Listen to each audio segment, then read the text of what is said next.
اللهم صل على سيدنا محمد يا رب صل وسلم. بسم اللہ الرحمن الرحیم. سورہ بقرہ کا رکوع نمبر 20 اور دوسرے پارے کا رکوع نمبر 4. اس کا لفظی ترجمہ اور مختصر گرامر چل رہی تھی اور آیت نمبر 165 چل رہی تھی. تو 165 نمبر آیت کا میں ترجمہ ریپیٹ کر دیتا ہوں, اس کے بعد جو اس کے بعد والی آیتیں اور پھر انشاءاللہ اس رکوع کی مکمل تفسیر. تو یہ بات یہاں تک چل رہی تھی. اعوذ باللہ من الشیطان الرجیم. بسم اللہ الرحمن الرحیم. والذین آمنوا اشد حبا للہ, وہ لوگ جو ایمان لانے والے ہیں وہ بہت زیادہ شدید ہوتے ہیں اللہ سے محبت میں. وَلَوْ يَرَى الَّذِينَ ظَلَمُوا إِذْ يَرَوْنَ الْعَذَابَ أَنَّ الْقُوَّةَ لِلَّهِ جَمِيعًا. وَلَوْ اور اگر يَرَى الَّذِينَ ظَلَمُوا, یرا کا معنی دیکھنا, کئی بار گزر چکا ہے یہ لفظ. دیکھ لیں الَّذِينَ ظَلَمُوا, وہ لوگ جو ظالم ہیں. اِذْ يَرَوْنَ الْعَذَابَ, جب وہ عذاب اپنی آنکھوں سے دیکھتے ہیں. یعنی ظالم لوگ جب دنیا میں عذاب اپنی آنکھوں سے دیکھتے ہیں تو کیا ہی اچھا ہو کہ وہ یہ بھی دیکھ لیں جو آگے آ رہا ہے. کیا دیکھ لیں؟ ان القوۃ للہ جمیعا, کہ بے شک قوت تمام کی تمام للہ اللہ کے لیے ہے. وان اللہ, اور بے شک اللہ تعالیٰ شدید العذاب, سخت عذاب والا ہے. ولو جو ہے نا, لو بعض دفعہ تمنا کے لیے بھی آتا ہے. لو اگر ایسا ہو جائے, یعنی کاش ایسا ہو جائے. تو اس لیے اس آیت کا مفسرین جو ترجمہ کرتے ہیں وہ یوں کرتے ہیں کیا ہی خوب ہوتا. اب دیکھیں اللہ تعالیٰ تو کاش کا لفظ نہیں استعمال کرتے نا اپنے لیے, اللہ کی تمنا نہیں کاش ایسا ہو جائے, لیکن اللہ ہم سے ہمارے انداز میں بات کرتے ہیں, انسانوں سے انسانوں کے محاورے استعمال کرتے ہیں. تو اس لیے قرآن کا انداز بیان وہی ہے جو ہم نارملی جب ہم کسی سے بات کرتے ہیں نا تو جو ہمارا انداز بیان ہوتا ہے. تو قرآن بھی کہہ رہے جیسے ہم کہتے ہیں یار کاش ایسا ہوتا کہ جب یہ کافر لوگ دنیا میں عذاب کو دیکھتے ہیں تو یہ بھی دیکھ لیتے, یعنی یہ بھی سمجھ لیتے یہ بات بھی کہ واقعی قوت کس کے لیے ہے, اللہ کے لیے, اور واقعی اللہ شدید عذاب والا ہے. یعنی یہ بات ان کی سمجھ میں آ جاتی. تو اس کا جواب کیا ہے؟ کاش ایسا ہوتا, یعنی ایسا ہوتا تو بہت اچھا ہو جاتا. تو یہ پورا کلام کا مطلب یہ نکلے گا. اب میں دوبارہ اس کا آسان ترجمہ کر دیتا ہوں. وَلَوْ يَرَى الَّذِينَ ظَلَمُوا, کیا ہی خوب ہوتا کہ ظالم لوگ اگر دیکھ لیتے. دیکھنے کا مطلب سمجھ لیتے. یرا کا معنی سمجھنا بھی آتا ہے. دوبارہ ترجمہ کرتا ہوں, آپ لوگ نا یہ ترجمے رٹ لیں, یعنی اس کی پریکٹس کر کر کے قرآن کی آیتوں میں, پھر آپ کو انشاءاللہ صحیح فائدہ ہوگا. یعنی قرآن کی آیتوں میں غور کر کے تکرار کریں, اس کا بار بار ریپیٹ کریں کہ یار اس کا یہ مفہوم ہے, تو اس سے آپ کو اس پہ قرآن پہ جو ہے نا خوب گرفت مضبوط ہو جائے گی انشاءاللہ آپ کی. وَلَوْ يَرَى الَّذِينَ ظَلَمُوا, کیا ہی خوب ہوتا کہ ظالم لوگ سمجھ لیتے. کب سمجھتے؟ اِذْ يَرَوْنَ الْعَذَابَ, جب وہ عذاب اپنی آنکھوں سے دیکھتے ہیں تو اس وقت سمجھ لیتے. کیا سمجھ لیتے؟ آگے آ رہا ہے ان القوۃ للہ جمیعا, کہ واقعی تمام قوت اللہ کے لیے ہے. وان اللہ شدید العذاب, اور واقعی اللہ سخت عذاب والا ہے. یہ سمجھ لیتے کہ واقعی اللہ کا عذاب بڑا شدید ہوتا ہے, اور وہ شدید عذاب کب ہوگا؟ قیامت کے دن ہوگا. یعنی خلاصہ یہ نکلا, یہ تفسیر میں اس لیے بیان کر رہا ہوں کہ اس کے بغیر ترجمہ بھی سمجھ میں نہیں آئے گا, کہ دنیا میں جب یہ لوگ عذاب دیکھتے ہیں نا تو عبرت کی آنکھیں بند ہو جاتی ہیں. ایک اس کو سمجھتے ہیں کہ بھئی یہ تو قدرتی حادثہ ہے. تو اللہ فرماتے ہیں اگر ایسا ہو جائے نا تو بہت اچھا ہو کہ یہ دنیا کے عذاب کو دیکھ کے سمجھ جائیں کہ اللہ بڑا شدید عذاب والا ہے, تو آخرت میں کیسا عذاب دے گا. تو اللہ کی قوت بہت سخت ہے اور اللہ کا عذاب بڑا سخت ہے. کب؟ آخرت میں. دنیا کے عذاب کو دیکھ کر یہ یقین کر لینا چاہیے کہ دنیا میں ایسا ہے تو آخرت میں کیسا ہوگا. تو اللہ شدید عذاب والا ہے. اذ تبرأ الذین اتبعوا, یہ شدید عذاب والا کب ہے؟ اذ کا معنی جب, یہ اس وقت ہوگا. تبرأ الذین اتبعوا, تبرأ کا معنی ہوتا ہے برات کرنا, کہتے ہیں نا اعلان برات, یہ کئی دفعہ میں بتا چکا ہوں. یہ اس وقت اللہ شدید عذاب والا ہے ہوگا جب وہ لوگ براءت کا اعلان کر دیں گے. اتبعوا پیسو وائس, اتبعوا جن کی اتباع کی گئی تھی, جن کو فالو کیا گیا تھا. تو اتبعوا براءت کا اعلان کر دیں گے وہ لوگ جن کو فالو کیا گیا, یعنی با اثر لوگ جن کے پیچھے عوام چلتی ہے, حکمران اور بڑے بڑے لوگ جن کے تحت جن کو لوگ فالو کر رہے ہوتے ہیں. تو وہ لوگ براءت کا اعلان کر دیں گے من الذین اتبعوا، ان لوگوں سے اعلان کر دیں گے اتبعوا جنہوں نے فالو کیا، یعنی اپنے ماتحتوں سے برات کا اعلان کر دیں گے، بھائی ہمارا تمہارا کوئی تعلق نہیں ہے، ہم تو تمہیں جانتے بھی نہیں ہیں۔ اتبعوا جو فالو کرنے والے لوگ ہیں نا، ان سے برات کا اعلان کر دیں گے۔ وَرَأَوُا الْعَذَابَ، اور یہ سب لوگ عذاب اپنی آنکھوں سے دیکھ لیں گے۔ وَتَقَطَّعَتْ، اور کٹ جائیں گے۔ قطع کا معنی ہوتا ہے کاٹ ڈالنا، کہتے ہیں نا تعلق قطع کر دیا، قطع تعلق کو توڑ دینا، تو تقطعت باب تفاعل میں اس کا معنی ہوتا ہے ٹوٹ جانا۔ وَتَقَطَّعَتْ بِهِمُ الْأَسْبَابُ، اور ان کے ساتھ جو اسباب ہیں، سبب کہتے ہیں لنک کو، تعلق کو، ذریعے کو، تو یہ جو ذریعے تھے نا با اثر لوگوں کے اور ان کے ماتحتوں کے درمیان جو ایک لنک تھا، جو ایک رشتہ تھا، تو اس رشتے کو سبب سے تعبیر کیا گیا۔ یہ جو اسباب ہیں، جو ایک رشتے ہیں، یہ رشتے سارے ٹوٹ جائیں گے۔ کہنے کا مقصد یہ ہے کہ جو چھوٹے لوگ بڑوں کو فالو کیا کرتے تھے اور چمچہ گیری کیا کرتے تھے اور انہی کی باتوں میں آ کے غلط باتیں کیا کرتے تھے اپنے بڑوں کو خوش کرنے کے لیے، اور اس اللہ کے حکم کو ٹھکرا دیا کرتے تھے صرف اس بیس پہ کہ ہمارے تعلقات قائم رہیں اور یہ بڑے ہمارے کام آئیں، تو قیامت کے دن جب سب عذاب اپنی آنکھوں سے دیکھ لیں گے، تو یہ جو بڑے جن کی آج آپ اتنی چمچہ گیری کر رہے ہیں، یہ بڑے قیامت کے دن سب سے پہلے اپنے تعلق کا اظہار کریں گے کہ ہمارا آپ سے کوئی تعلق نہیں ہے، کوئی رشتہ نہیں ہے۔ یہ نہیں کریں گے کہ چلو انہوں نے ہماری خاطر آج یہ جہنم میں جا رہے ہیں، ہمیں دنیا میں خوش کرنے کی کوشش کی، تو چلو یار ہم اللہ سے دعا کر لیتے ہیں کہ اللہ تو ہم تو جا رہے ہیں عذاب میں، لیکن ان کو کیوں لے کے جا رہا ہے، تو یہ تو ہماری وجہ سے جا رہے ہیں، ہم نے ان کو غلط گائیڈ کیا تو ان کو بچا لے۔ ایسا نہیں ہوگا، بلکہ وہ چمچہ گیری جو دنیا میں کی تھی اس کا کوئی آخرت میں ان کو فائدہ نہیں ہوگا، بلکہ جو رشتے آپس میں قائم تھے وہ سب ختم ہو جائیں گے۔ لیکن حسرت ان لوگوں کو ہوگی جنہوں نے فالو کیا۔ وہ کیا کہیں گے؟ وقال الذین اتبعوا، وہ لوگ جنہوں نے اتباع کی تھی نا، جو چمچے بنے ہوئے تھے، وہ کہیں گے لو ان لنا کرۃ، ہائے کاش ہمارے لیے ایک دفعہ، کرہ کا معنی ہوتا ہے لوٹنا، تکرار اسی سے ہے نا، ایک چیز کو بار بار لوٹانا، ریپیٹ کرنا، ریوائز کرنا، تو کرہ اور تکرار۔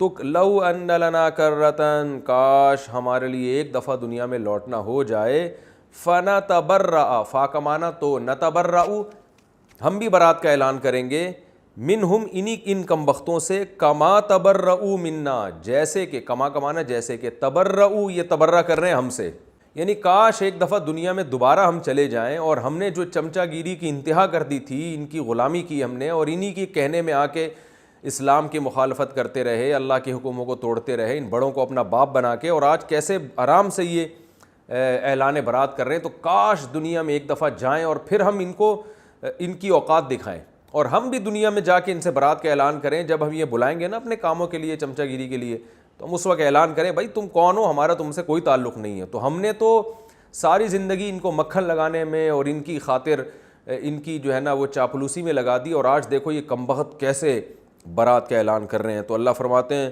کذالک یریہم اللہ اعمالہم حسرات علیہم، اس طرح اللہ دکھائے گا، ارا یری کا معنی دکھانا، کئی بار ہو چکا ہے یہ، اس طرح اللہ ان فالوورز کو، ان ماتحتوں کو دکھائے گا، اعمالہم ان کے اعمال، حسرات علیہم ان پر حسرت بنا کے، ان کے اعمال جو ہے نا جو دنیا میں انہوں نے کیے ہیں، وہ اعمال کیا ہیں، اپنے بڑوں کو فالو کیا انہوں نے، تو اللہ ان کو حسرت بنا کے یہ اعمال دکھائے گا قیامت کے دن۔ حسرت کا مطلب افسوس کا سبب بنا کے، افسوس کریں گے کاش ہم نے ان بڑوں کی بات نہ مانی ہوتی، ان میں جو ہمارے جن کو ہم فالو کرتے رہے ہیں اور اللہ کو ناراض کرتے رہے، کاش ہم نے بات نہ مانی ہوتی۔ تو یہ جو عمل انہوں نے دنیا میں کیا ہے فالو کرنے کا، اس عمل کو اللہ افسوس بنا کے دکھائے گا اور قابل حسرت بنا کے دکھائے گا۔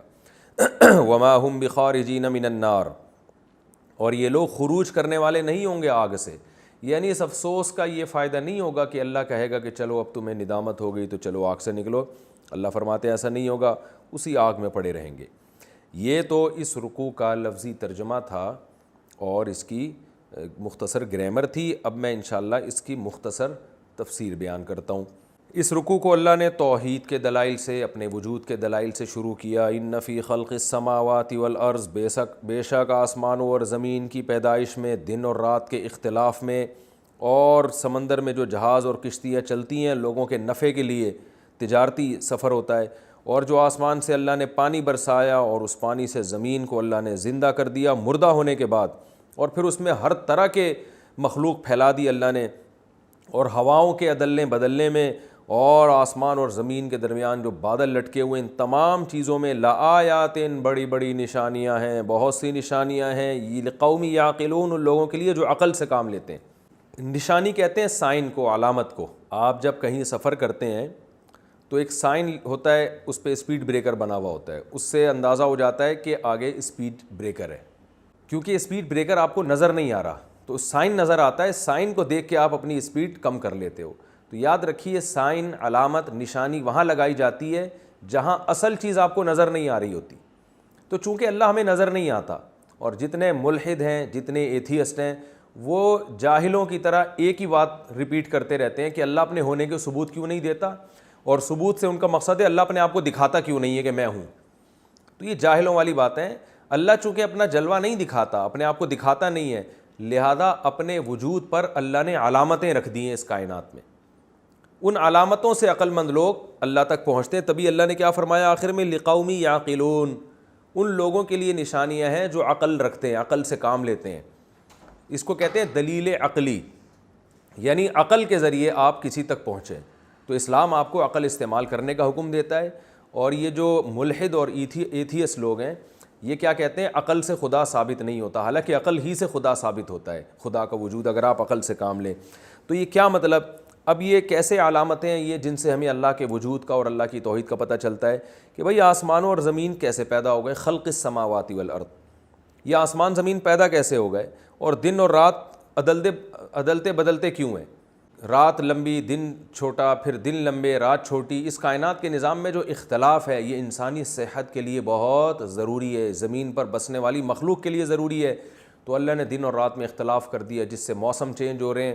اور آپ دیکھیں جو نارتھ اور ساؤتھ پول ہے نا، ان میں کیا خامی ہے کہ وہاں پر جو ہے وہ راتیں اور دن بہت لمبے ہوتے ہیں، لیکن اس فالٹ کو اس طرح سے دور کیا گیا کہ جہاں 6 مہینے دن ہوتا ہے نا تو وہاں پھر دن نہیں رہتا، بلکہ پھر 6 مہینے لمبی رات آتی ہے وہاں پہ۔ تو اللہ تعالیٰ نے زمین کو جو 23 ڈگری جھکا دیا نا، اس کی وجہ سے دن اور رات میں اختلاف ہو رہا ہے۔ تو یہ پوری زمین سورج کی روشنی سے مستفید ہوتی ہے، پوری زمین۔ اگر یہ زمین ایک ہی جگہ پہ ہوتی اور دن اور رات پوری زمین پہ برابر ہوتے تو جو نارتھ پول میں جہاں روشنی تھی وہاں ہمیشہ روشنی ہی رہتی 12 مہینے، اور جہاں اندھیرا تھا وہاں 12 مہینے اندھیرا ہی رہتا۔ بالکل ایسے ہے جیسے ہم جب تکے بنا رہے ہوتے ہیں نا تو اس کو مختلف زاویوں سے ہم بدلتے ہیں، بھائی یہاں سے بھی پکاؤ اس کو، یہاں سے بھی آگ لگنی چاہیے، پھر یوں پلٹ دیتے ہیں، پورے ایک تمیز سے ایک جو ہے نا ہمارے سامنے ایک بھنا ہوا گوشت سامنے آ جاتا ہے اور تکا بن کے آ جاتا ہے۔ تو اللہ نے بھی زمین کو نا ایسے گھماتے رہتے ہیں، دن اور رات بدلتے رہتے ہیں کہ بھئی زمین کا اب یہ والے حصے پہ سورج کی روشنی بہت پڑ چکی ہے، اب یہاں اس کو اندھیرا کرو اور ادھر روشنی ڈالو، ادھر دن لے آؤ ادھر رات، اور ادھر جو ہے نا رات کر دو۔ پوری زمین سورج کی روشنی سے مستفید ہوتی ہے۔ گلیشیئر پگھلتے ہیں اس سے، جب سورج کی روشنی پڑتی ہے زمین میں دریا اور چشمے جاری ہوتے ہیں۔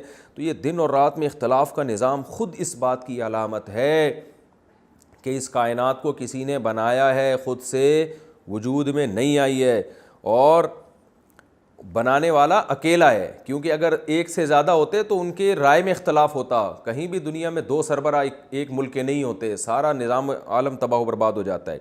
اسی طرح جو کشتیاں سمندر میں چلتی ہیں لوگوں کے نفع کو لے کر، نفع سے مراد تجارت ہے، سمندر کی تجارت، اگر یہ سمندر نہ ہوتے تو ان کنٹریز کا آپس میں خشکی کے ذریعے جو لنک ہے یہ بہت مشکل ہو جاتا۔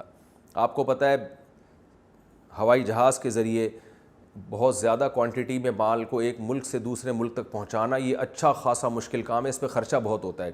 تو سمندر کا پانی کیا کرتا ہے، جہاز، بڑے بڑے پہاڑوں جیسے جہاز، سورہ رحمان میں اللہ نے کیا فرمایا، وَلَهُ الْجَوَارِ الْمُنْشَآتُ فِي الْبَحْرِ كَالْأَعْلَامِ، جو سمندر میں چلنے والی پہاڑوں جیسی کشتیاں ہیں، یعنی سمندری جہاز کو اللہ نے پہاڑ سے تعبیر کیا، یہ بھی اللہ ہی کے ہیں۔ یعنی یہ بھی اللہ کی قدرت کی ایک بہت بڑی دلیل ہے کہ سمندر کا پانی جس کا کام ہے چیزوں کو ڈبونا، وہ اتنے بڑے پہاڑوں جیسے جہاز کو اٹھا کے ایک ملک سے دوسرے ملک تک پہنچا دیتا ہے۔ تو اس میں خرچہ بہت کم آتا ہے، اس سے لوگوں کو تجارت ملتی ہے، لوگوں کو روزگار ملتا ہے اور چیزیں سستی ہوتی ہیں۔ اگر یہ سمندر کی پشت پہ جہاز نہ چلتے تو تجارت بہت مہنگی ہو جاتی، اور چیزوں کی قیمتیں بہت زیادہ مہنگی ہو جاتی ہیں۔ تو اللہ تعالیٰ نے ارشاد فرمایا یہ تمام چیزیں، اسی طرح آسمان سے پانی برستا ہے۔ آپ دیکھیں زمین میں مردہ زمین ہے، نہ گھاس کا تنکا، کچھ بھی اس کے اندر نہیں ہے، کھود کے دیکھیں نہ آم نہ خربوزہ نہ تربوز، لیکن ادھر آسمان سے پانی برسا، پتہ نہیں کیا اللہ کا نظام وجود میں آتا ہے۔ وہ جو زمین کے اندر بیج پڑے ہوئے ہیں ان کو ایک دم حیات ملتی ہے، زندگی ملتی ہے، وہ سارا پروسیس شروع ہو جاتا ہے۔ ہر بیج میں اللہ نے انسٹالیشن کی ہوئی ہے۔ آم کی گٹلی میں انسٹالیشن کی ہوئی ہے کہ اس کو مٹی، پانی، گوبر ملے گا تو ایک دم اس سے پودا اگنا شروع ہو جائے گا، اور پودا اگتے اگتے اگتے درخت بنے گا، پھر درخت کے بعد پھول بنیں گے، پھر پھول کے بعد پھر پھل، اور جو گٹلی آپ نے زمین میں دفن کی تھی وہی گٹلی پھر دوبارہ آموں کے اندر آپ کو ایک گٹلی سے سینکڑوں گٹلیاں پیدا ہو جاتی ہیں۔ یہ ہے زمین کو زندہ کرنا۔ کیا زمین سے لہلہاتی فصلیں پیدا ہوتی ہیں۔ اللہ فرماتے ہیں یہ کیسی بے عقلی کی بات ہے، یہ تمام پروسیس دیکھ کر بھی کوئی شخص ایمان نہ لے کر آئے اللہ کے وجود پر، اور یہ کہے کہ یہ خود سے ہو رہا ہے سب کچھ۔ بیج میں ایسے سافٹ ویئر خود سے انسٹال کبھی نہیں ہوتے کہ زمین میں ڈالو تو اس سے پودا نکلے۔ اور کمال کی بات ہے، میں مثال دیتا ہوں اکثر خربوزے کی، کہ آپ خربوزے کا بیج ڈالیں، اس سے بیل نکلے گی، پتے ہوں گے، ہوتے ہوتے بڑی ہوگی، پھر اس میں پھول نکلیں گے، اس پھول سے تتلیاں اس کی طرف مائل ہوں گی، نر مادہ پھولوں کا ملاپ ہوگا، پھر ایک پھل پیدا ہوگا، وہ پھر پورا خربوزہ، سینکڑوں خربوزے، پھر اس خربوزے کو آپ کھول کے دیکھیں گے تو اس میں وہی بیج جو زمین میں دفن کیا تھا اس جیسے سینکڑوں بیج ہوں گے، اور پھر اس بیج کو، ان میں سے ہر بیج کو دفن کریں گے تو یہ جو سائیکل ہے، یہ جو چکر ہے، یہ کیسا خوبصورت چکر ہے کہ وہی سرکل دوبارہ گھوم گھوم کے، اور لاکھوں سال ہو گئے اسی بیج سے بیل، بیل سے خربوزہ، خربوزے سے بیج، پھر بیج سے، تو یہ جو گھوم رہا ہے، دو گراریاں آپس میں فٹ نہیں ہو سکتی بھائی اس طریقے سے اتفاق سے۔ یہ خربوزے اور انار اور انگور اور کیلے اور ناشپاتیاں، ایک پورا پروسیس گھوم گھوم کے وہیں پر آ رہا ہے، یہ خود سے نہیں ہو سکتا بھائی۔ یہ دماغ جس کا بہت ہی پاگل ہوگا، جس کی کھوپڑی بالکل کام کرنا چھوڑ دے، وہ ایسی بکواسات، معذرت میں تھوڑی جذبات میں آ کے تھوڑی سی ایسی لینگویج استعمال کر رہا ہوں، یہ سب فضول قسم کی فضول بکواسات ہیں جو ایتھیسٹ نے اور ملحد لوگوں نے معاشرے میں پھیلائی ہوئی ہیں کہ یہ کائنات خود سے بنی ہے۔ اتفاق سے اتنی خوبصورت مینجمنٹ کائنات میں نہیں ہوتی۔ اللہ فرماتے ہیں وَبَثَّ فِيهَا مِن كُلِّ دَابَّةٍ، اور اس نے زمین میں ہر طرح کے جانور پھیلا دیے اسی پانی سے، کیا کروڑہا قسم کے، اتفاق سے بنا ہوتا ایک جانور بن گیا ہوتا نا، اتنے پرندے، اتنے جانور، اتنے کیڑے، اتنی چیونٹیاں، دیمک، ہر قسم کی، من کل دابہ کا مطلب ہے ہر طرح کے مخلوقات پھیلا دی اس، سمندر میں رہنے والی جو خشکی میں نہیں رہ سکتی، خشکی میں رہنے والی جو پانی میں نہیں رہ سکتی، پھر ایسی جو دونوں میں رہ سکتی ہیں، خشکی میں بھی پانی میں بھی، پھر دودھ پلانے والے جانور، انڈے دینے والے جانور، ہر طرح کے مخلوق، بکل خلق علیم، ہر طرح سے پیدا کرنا جانتا ہے وہ۔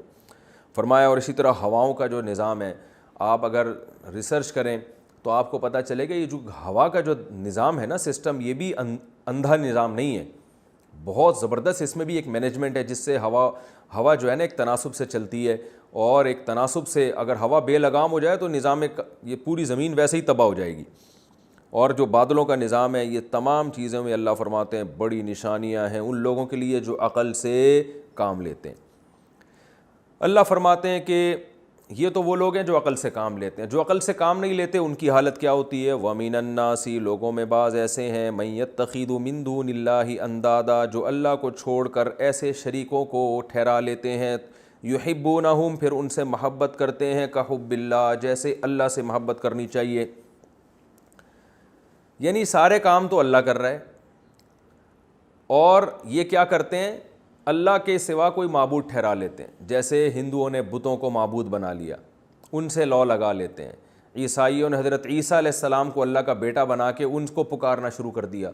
تو جتنے بھی مشرک ہیں، کوئی آگ کی پوجا کر رہا ہے، وہ آگ کے سامنے بت بن کے بیٹھا ہوا ہوتا ہے، کوئی چوہوں کی بھی پوجا پاٹ ہو رہی ہے، بندروں کو بھی معبود بنا لیا لوگوں نے، گائے کو ماتا بنا لیا اور معبود بنا لیا۔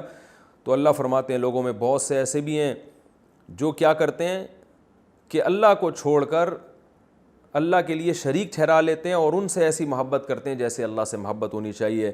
لیکن جو ایمان والے لوگ ہیں، اشد حبا للہ، وہ اللہ سے محبت میں سخت ہوتے ہیں۔ علماء نے اس کی تفسیر میں لکھا ہے کہ ایمان والے اللہ سے محبت میں سخت اس لیے ہوتے ہیں کہ یہ جو اللہ کے علاوہ لوگوں کو معبود بناتے ہیں نا، ان کا معبود اس وقت تک اچھا ہوتا ہے جب تک ان کے کام بنتے رہیں۔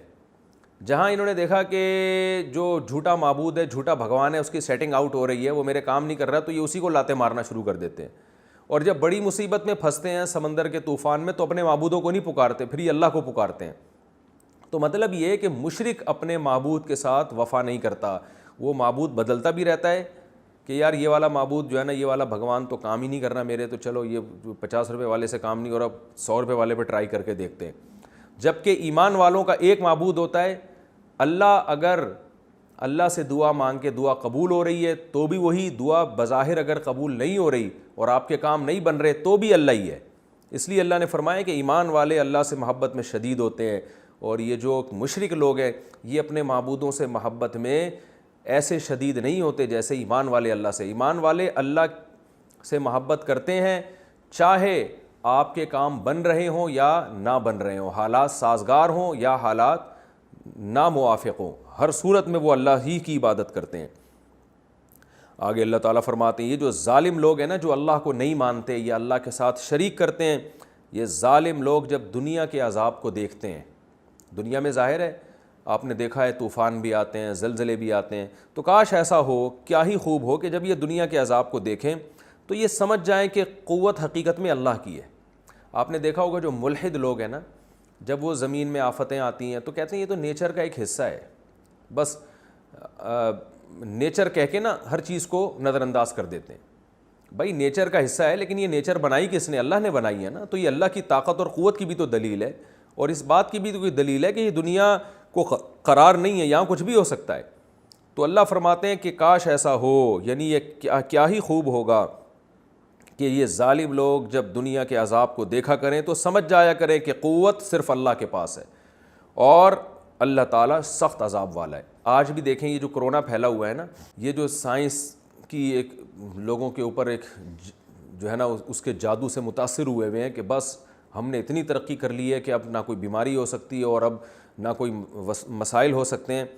تو یہ ایک چھوٹا سا وائرس ہے, اس نے پوری دنیا کو ہلا کے رکھ دیا ہے, جہازوں کی کمپنیوں کو بٹھا دیا ہے اس نے, پورے ملکوں کا نظام الٹ کے رکھ دیا ہے اس نے. تو یہ سب اس کی علامت ہے کہ بھائی ابھی بھی طاقتور کون ہے؟ اللہ ہے. آپ کتنی ہی ترقی کر لیں اللہ سے نہیں لڑ سکتے. تو عقل مند آدمی یہ سوچ کے اللہ کی نافرمانی سے بچتا ہے کہ میں جتنا بھی آگے نکل جاؤں بھائی اللہ سے آگے نہیں جا سکتا. اور احمق اور بیوقوف کہتا ہے کہ جو ہے نا یہ ایک اتفاقی حادثہ ہے اور جو ہے وہ اس کی انشاءاللہ بھی ویکسین ہو جائے گی تو یہ کوئی مسئلہ ہی نہیں رہے گا. ٹھیک ہے, ممکن ہے ویکسین ایجاد ہو جائے, یہ مسئلہ نہ رہے, لیکن عین ممکن ہے کوئی دوسرا مسئلہ اس سے بھی بڑا کھڑا ہو جائے. تو دنیا میں حادثات ہوتے رہیں گے, اور یہ حادثات ہونا اس کی علامت ہے ان القوت للہ جمیعا, کہ اصل قوت اللہ کے پاس ہے. آپ دنیا کے اسباب اور وسائل ضرور اختیار کریں ترقی کے, لیکن یہ مت بھول جائیں کہ آپ اللہ سے آگے نکل جائیں گے, ایسا نہیں ہے. وَأَنَّ اللَّهَ شَدِيدُ الْعَذَابِ, اور یہ بھی خوب سمجھ لینا چاہیے کہ اللہ سخت عذاب والا ہے. یعنی جو دنیا میں ایسا عذاب دیتا ہے تو آخرت میں کیسا ہوگا. پھر اللہ نے آخرت کا بیان کیا. اکثر گمراہی کا سبب عامت الناس کے لیے وہ لوگ ہوتے ہیں جو ذی اثر اور با اثر ہوتے ہیں. آپ دیکھیں کہ جو با اثر لوگ ہیں نا, جن کو اللہ نے دولت زیادہ دی, سیاست کے میدان میں آ گئے ہیں, حکومت میں آ گئے ہیں, وہ عیاشی کی زندگی چھوڑنے کے لیے تیار نہیں ہوتے. ان میں کسی کو کرسی کی لالچ ہوتی ہے, کوئی دولت کا لالچی ہوتا ہے, کوئی شہرت اور عزت کا بھوکا ہوتا ہے. تو اس لیے وہ بہت سے اصولوں پہ سمجھوتا کرنے پر مجبور ہو جاتے ہیں. اس دولت کے لیے, کرسی کے لیے ظلم بھی کرتے ہیں. پھر ہوتا یہ ہے کہ جو ماتحت چھوٹے لوگ ہیں نا, جو عوام ہیں, وہ ان کو پتہ ہے کہ ذی اثر اور با اثر تو یہ لوگ ہیں, تو ہم ان کو خوش رکھیں گے تو ہمیں بھی دنیاوی مفاد ملیں گے. تو دنیاوی مفاد کی خاطر, دنیا میں ترقی کی خاطر یہ ماتحت لوگ ان ذی اثر لوگوں کو فالو کرنا شروع کر دیتے ہیں. تو زیادہ تر گمراہی کا سبب دنیا میں یہی چیز ہے. تو اسی لیے قرآن اس گمراہی کو بار بار فوکس کرتا ہے کہ کوئی باپ دادا کو فالو کر رہا ہے, خاندان کو, اور کوئی سیاسی لیڈروں کو فالو کر رہا ہے, اور یہ نہیں دیکھ رہا کہ یہ حق پر ہے یا نہیں ہے.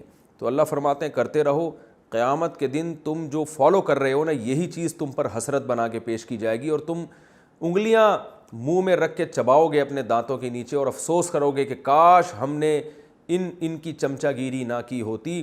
کیونکہ جن کی تم چمچا گیری کر رہے ہو, جن کو فالو کر رہے ہو, قیامت کے دن یہی سب سے پہلے تم سے اپنے رشتے کا انکار کریں گے اور تعلقات کا انکار کریں گے. یہ تمہارے کام نہیں آئیں گے۔ فرمایا اذ تبرأ الذین اتبعوا، اس وقت یہ اللہ کا عذاب ہوگا، اللہ شدید العذاب اس وقت ہے جب برات کا اعلان کر دیں گے وہ لوگ جن کو فالو کیا گیا تھا۔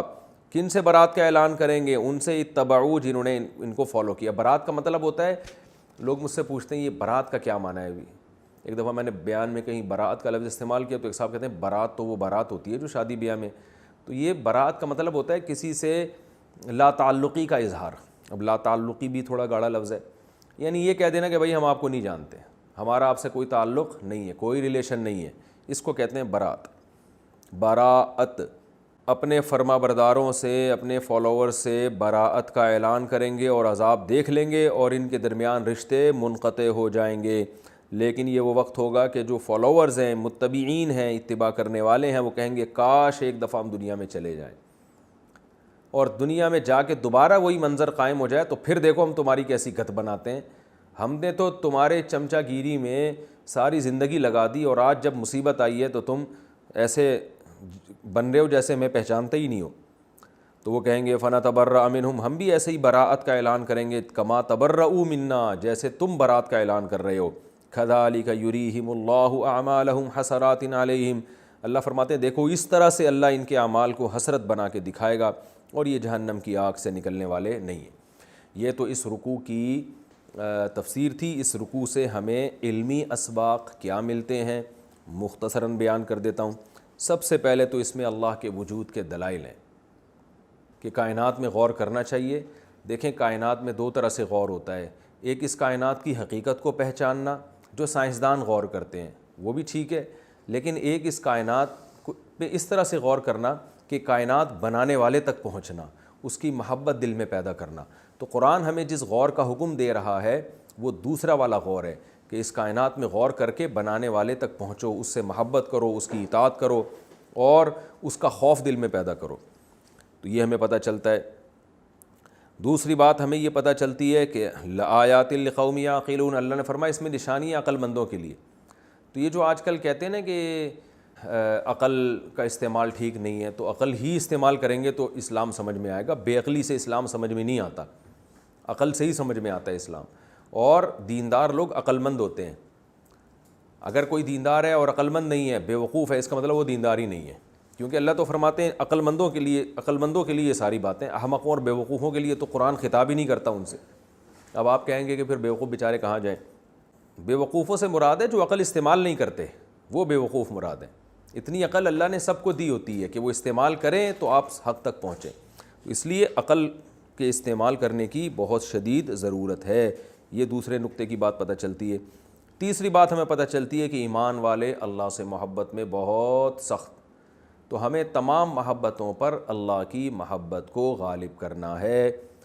علماء اس کی مثال دیتے ہیں کہ جب اللہ کے حکم میں اور مخلوق کے حکم میں ٹکراؤ ہو جائے تو پھر ایسے موقع پہ اللہ کی بات ماننی ہے۔ جہاں ٹکراؤ نہیں ہے وہاں آپ مخلوق کی بات بھی مان سکتے ہیں۔ مثال کے طور پر آپ کا دل چاہ رہا ہے کھانا کھانے کا، دل چاہ رہا ہے، آپ بھی ایک مخلوق ہیں، آپ کا نفس بھی ایک مخلوق ہے، آپ اس کی اطاعت کریں، کھانا کھا لیں آپ۔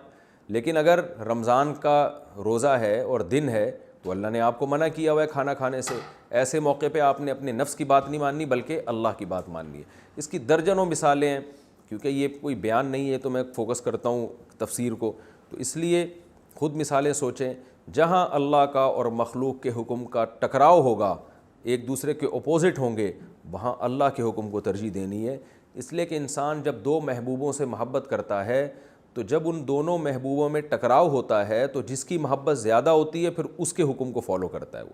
اور اس سے ہمیں چوتھے نمبر پہ یہ بھی علمی نقطے کی بات پتہ چلتی ہے کہ دنیا میں جو ہم مصیبتیں، آفتیں، ایکسیڈنٹ، زلزلے، سیلاب اور یہ ساری ٹینشنیں جب ہم دیکھتے ہیں تو ہمیں اس سے صرف یہ نہیں دیکھنا چاہیے کہ یار یہ تو نیچر کا ایک حصہ ہے، بلکہ ہمیں اس سے یہ سوچنا چاہیے کہ یار اس کا مطلب اللہ کی پکڑ بہت شدید ہے، اور اس سے ہمیں اپنے دل میں اللہ کا خوف پیدا کرنا چاہیے کہ دنیا میں جب اللہ اس طرح سے اپنی مخلوق سے انتقام لے لیتا ہے تو آخرت میں کیا حال ہوگا۔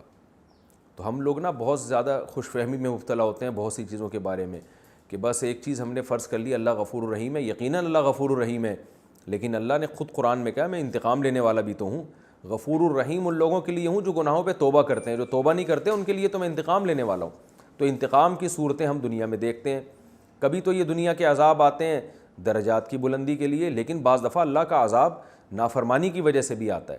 تو عبرت کی آنکھیں اگر ہوں انسان کی تو اسے یہ دنیا کے عذابات اور آفتیں دیکھ کر ڈرنا چاہیے، سوچنا چاہیے کہ جو اللہ دنیا میں یہ کچھ دکھا رہا ہے آخرت میں اس کا انتقام کیسا ہوگا، اور یہ سوچ کے پھر گناہوں سے بچنا چاہیے۔ اور ایک آخری بات، ہمیں بھی یہ دیکھنا چاہیے کہ ہم اپنے بڑوں کی اطاعت میں کہیں کوئی ایسا الٹا کام تو نہیں کر رہے بڑوں کو خوش کرنے کے لیے، اگر کر رہے ہیں تو ہمیں اس سے توبہ کر لینی چاہیے، کیونکہ جن بڑوں کی خاطر ہم، یعنی مثال کے طور پر ہم کسی سیاسی جماعت میں اور ہمارے سیاسی لیڈر الٹی باتیں کر رہے ہیں، الٹے کام کر رہے ہیں، اور ہم انہیں خوش کرنے کے لیے ان کے ہر الٹے کام کو سیدھا کر کے پبلک کے سامنے پیش کر رہے ہیں اور غلط باتوں میں ان کو فالو بھی کر رہے ہیں تاکہ ہمیں وہاں سے عزت ملے، پیسہ ملے، تو بھائی یہی جو آپ کے سیاسی لیڈر ہیں نا کل قیامت میں اعلان کر دیں گے میں تمہیں جانتا بھی نہیں ہوں، اور پھر آپ کو افسوس ہوگا یار کاش ہم دنیا میں موقع ملے اور دوبارہ جائیں اور ہم ان سے برات کا اعلان کریں۔ تو سیاسی لیڈر ہو یا آپ کے کوئی جاہل پیر ہے، کوئی بدعتی پیر ہے، اس پیر صاحب کو خوش کرنے کے لیے آپ نے شرک کر رہے ہیں، بدعتوں کا ارتکاب کر رہے ہیں، جیسے ہوتا ہے جاہل پیروں میں کہ ان کے مریدین بس الٹی باتیں کر رہے ہوتے ہیں اور پیر صاحب ناراض نہ ہو جائیں، تو یا آپ کے بڑے ہیں یا آپ کا کوئی آفیسر ہے اس کو خوش کرنے کے لیے ناجائز کام آپ کر رہے ہو۔ دفتروں میں ایسا بہت ہوتا ہے، مکھن لگا رہے ہوتے ہیں اپنے باس کو خوش کرنے کے لیے، ناجائز تعریفیں کر رہے ہوتے ہیں اس کی، تو یہ سب باتیں خلاف شریعت ہیں، کیونکہ یہ قیامت کے دن حسرت اور افسوس کا سبب بنے گی۔ یاد رکھیں اپنے بڑے کی جائز کاموں میں اطاعت کرنا، اسے عزت دینا یہ جائز ہے بلکہ مستحب ہے۔ نبی صلی اللہ علیہ وسلم نے فرمایا انزل الناس منازلہم، لوگوں کو ان کا وہ مقام دو جس کے وہ مستحق ہیں۔ تو کوئی بڑا ہے دنیا میں تو اس کو عزت دینی چاہیے، اس کو فالو بھی کر سکتے ہیں، ناجائز چیزوں میں فالو نہیں کرنا، یہ اس آیت کا میسج ہے۔ تو یہ رکوع تھا، اس میں جو اسباق ملتے تھے وہ میں نے آپ کے سامنے بیان کر دیے۔ اب ہمارا وقت تو باقی ہے، اب 5 منٹ میں میں اگر اگلا رکوع پڑھوں گا تو وہ کمپلیٹ نہیں ہوگا۔ میری کوشش یہ ہوگی کہ میں رکوع وائز چلوں، یعنی جو ہمارا 40 منٹ کا جو ایپیسوڈ ہوتا ہے نا اس میں کوشش یہ ہم کریں گے کہ ایک پورا رکوع کمپلیٹ ہو جائے تاکہ لوگوں کو سرچنگ میں پرابلم نہ ہو، یعنی لوگ یہ دیکھیں بھائی یہ آج یہ رکوع ہے، یہ پورا رکوع کمپلیٹ ہے۔ اب ہو یہ رہا ہے کہ 40 منٹ کے اندر بعض دفعہ ایک رکوع کا آدھا ترجمہ ہوا ہوتا ہے، آدھا ترجمہ دوسرے ایپیسوڈ میں آتا ہے، پھر اس کی تفسیر تیسرے ایپیسوڈ میں، اور وہ بھی آدھی تفسیر، تو لوگ کنفیوز ہو جاتے ہیں۔ تو اس لیے میں اب اس کی کوشش کروں گا رکوع وائز ہم چلیں، رکوع کے اعتبار سے ہم چلیں، رکوع وائز ہم چلیں، رکوع کے اعتبار سے ہم چلیں، اور ایک رکوع کا ترجمہ بھی ہو، تفسیر بھی ہو، اور اس کی جو گرامر بھی ہو، اور اس میں جو علمی نکات ہیں وہ سب ایک ہی ایپیسوڈ میں ہوں، اور بہت زیادہ ہوا تو 2 ایپیسوڈ میں ہم اس کو ڈیوائڈ کر دیں، یعنی ایک رکوع کے اندر دوسرا رکوع داخل نہ کیا جائے، اس کی ہم کوشش کریں گے۔ اللہ تعالی ہم سب کو سمجھنے کی، عمل کرنے کی توفیق عطا فرمائے۔